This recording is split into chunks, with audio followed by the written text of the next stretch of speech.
How to find your tracking number on Temu. In this video, I will show you very quickly that how you can find your tracking number on Temu of any product which you have ordered. Right, so let's get dive in. Here we are already into the Temu, and to first of all I have to click on orders and accounts. Once you click on here, you will get this option of your orders.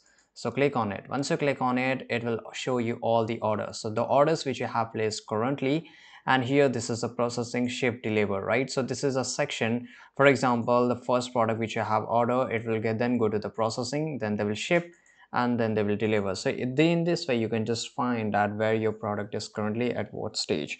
But if you want to track it, it's very easy to do. Here you can see order ID or tracking number. So just enter your order ID and it will show you that order. Click on it and you will able to see where it is right now.